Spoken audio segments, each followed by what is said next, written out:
بسم اللہ الرحمن الرحیم۔ صحبت صالحین۔ مضمون نگار احتشام الحسن صاحب، مبلغ سلسلہ آئیوری کوسٹ۔ اللہ تعالیٰ نے ارشاد فرمایا ہے، یا ایھا الذین آمنوا اتقوا اللہ وکونوا مع الصادقین۔ سورۃ توبہ آیت 119۔ ترجمہ: اے لوگو جو ایمان لائے ہو، اللہ کا تقوی اختیار کرو اور صادقوں کے ساتھ ہو جاؤ۔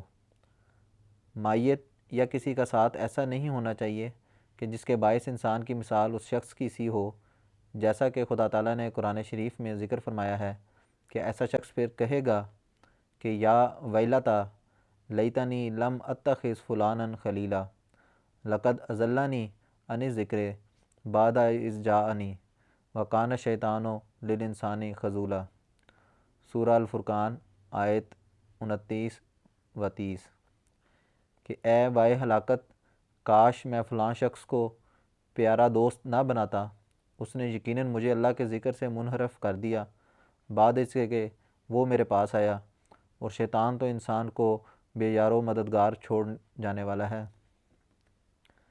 بس ہر ایسے شیطان سے بچنے کے لیے ہمیں اپنی اصلاح کی طرف توجہ دیتے رہنا چاہیے، اپنی روحانیت کو بڑھانے کی طرف توجہ دیتے رہنا چاہیے، قرآن کریم اور کتب احادیث کے مطالعے کی طرف بہت توجہ دینی چاہیے، اور اس زمانے میں دین کو سمجھنے کے لیے حضرت اقدس مسیح موعود علیہ الصلوۃ والسلام کی کتب پڑھنے کی طرف بھی بہت توجہ دینی چاہیے۔ یہ بات بھی صحبت صادقین کے زمرے میں آتی ہے کہ آپ علیہ السلام کے علم کلام سے فائدہ اٹھایا جائے۔ حضرت صلی اللہ علیہ وآلہ وسلم فرماتے ہیں، برے ہم نشین اور اچھے ہم نشین کی مثال عطار اور لوہار کی ہے۔ عطار کے پاس بیٹھے گا تو وہ تجھے تحفہ دے گا، یا تو اس سے خوشبو خریدے گا یا کم از کم تجھے پہنچ جائے گی۔ اگر لوہار کے پاس بیٹھو گے تو کپڑے جلیں گے یا پھر دھوئیں اور گلے سڑے پانی کی بو تجھے تکلیف دے گی۔ کس قدر آسان فہم مثال ہے۔ اب جو شخص قرآن کریم کی تلاوت کرنے، اس کے مضامین و مفاہیم کو سمجھنے، اسی طرح حضرت صلی اللہ علیہ وآلہ وسلم کی سیرت و سوانے اور آپ صلی اللہ علیہ وآلہ وسلم کے اسوہ حسنہ سے سبق حاصل کرنے، اور حضرت مسیح موعود علیہ السلام اور آپ کے خلفاء کے علم کلام اور صحبت سے فائدہ اٹھانے میں اپنا وقت گزارے گا، ظاہر ہے کہ وہ انہی سے فیض حاصل کرنے والا ہوگا، جبکہ برعکس اس کے جو لغویات میں وقت گزارے گا وہ وہی کچھ اپنے حصے میں اکٹھا کرنے والا ہوگا۔ اسی طرح ایک اور موقع پر حضرت صلی اللہ علیہ وآلہ وسلم نے فرمایا، آدمی اپنے قریبی دوست کے طریق پر عمل کرتا ہے، بس اسے چاہیے کہ غور و فکر کرے کہ وہ کس کا ساتھی ہے۔ حضرت مسیح موعود علیہ السلام فرماتے ہیں، جو شخص شراب خانہ میں جاتا ہے، خواہ وہ کتنا ہی پرہیز کرے اور کہے کہ میں نہیں پیتا ہوں، لیکن ایک دن آئے گا وہ ضرور پیے گا، بس اس سے کبھی بے خبر نہیں رہنا چاہیے کہ صحبت میں بڑی تاثیر ہے۔ جو شخص نیک صحبت میں جاتا ہے، خواہ وہ مخالفت کے ہی رنگ میں ہو، لیکن وہ صحبت اپنا اثر کیے بغیر نہ رہے گی، اور ایک نہ ایک دن وہ اس مخالفت سے باز آ جائے گا۔ ملفوظات۔ حضرت مسلم رضی اللہ تعالیٰ عنہ اس سلسلے میں فرماتے ہیں کہ انسان ہمیشہ اپنے گندے جلیسوں کی وجہ سے تباہی کے گڑھے میں گرا کرتا ہے۔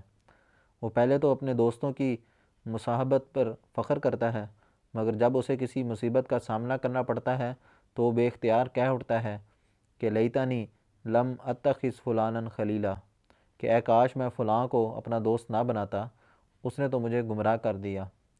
اسی وجہ سے قرآن کریم نے مومنوں کو خاص طور پر نصیحت فرمائی ہے کہ کونوا مع الصادقین، یعنی اے مومنو تم ہمیشہ صادقوں کی معیت اختیار کیا کرو۔ حقیقت یہ ہے کہ انسان اپنے گرد و پیش کی اشیاء سے متاثر ہوئے بغیر نہیں رہ سکتا۔ اگر وہ اپنی دوستی اور ہم نشینی کے لیے ان لوگوں کا انتخاب کرے گا جو اعلیٰ اخلاق کے مالک ہوں گے اور جن کا مطمع نظر بلند ہوگا، تو لازماً وہ بھی اپنی کمزوریوں کو دور کرنے کی کوشش کرے گا، اور رفتہ رفتہ اس کی یہ کوشش اس کے قدم کو اخلاقی بلندیوں کی طرف بڑھانے والی ثابت ہوگی۔ لیکن اگر وہ برے ساتھیوں کا انتخاب کرے گا تو وہ اسے کبھی راہ راست کی طرف نہیں لے جائیں گے، بلکہ اسے اخلاقی پستی میں دھکیلنے والے ثابت ہوں گے۔ تفسیر کبیر۔ حضرت مسلم موعود رضی اللہ تعالیٰ عنہ نے مثال بیان فرمائی ہے کہ ایک سکھ طالب علم تھا جس کو حضرت اقدس مسیح موعود علیہ الصلوۃ والسلام سے بڑی عقیدت تھی، تو اس نے آپ علیہ السلام کو لکھا کہ پہلے تو مجھے خدا کی ہستی پر بڑا یقین تھا، لیکن اب مجھے کچھ شکوک و شبہات پیدا ہونے لگ گئے ہیں۔ تو حضرت اقدس مسیح موعود علیہ الصلوۃ والسلام نے اس کو جواب دیا کہ تمہارے ساتھیوں میں سے کوئی دہریت کے خیالات رکھتا ہے جس کا تم پہ اثر پڑ رہا ہے، اس لیے اپنی جگہ بدلو۔ چنانچہ اس نے اپنی سیٹ بدل لی اور خود بخود اس کی اصلاح ہو گئی۔ فرماتے ہیں کہ اس سے اندازہ لگایا جا سکتا ہے کہ انسان پر کتنا برا اثر پڑتا ہے، یعنی یہی حکمت ہے جس کے ماتحت رسول کریم صلی اللہ علیہ وآلہ وسلم جس کسی مجلس میں تشریف رکھتے تھے تو بڑی کثرت سے استغفار فرمایا کرتے تھے تاکہ کوئی بری تحریک آپ صلی اللہ علیہ وآلہ وسلم کے قلب مطہر پر اثر انداز نہ ہو۔ پھر ایک حدیث میں روایت ہے اور بہت اہم ہے، جس کی طرف والدین کو بھی توجہ دینی چاہیے اور ایسے نوجوانوں کو بھی جو جوانی میں قدم رکھ رہے ہوتے ہیں۔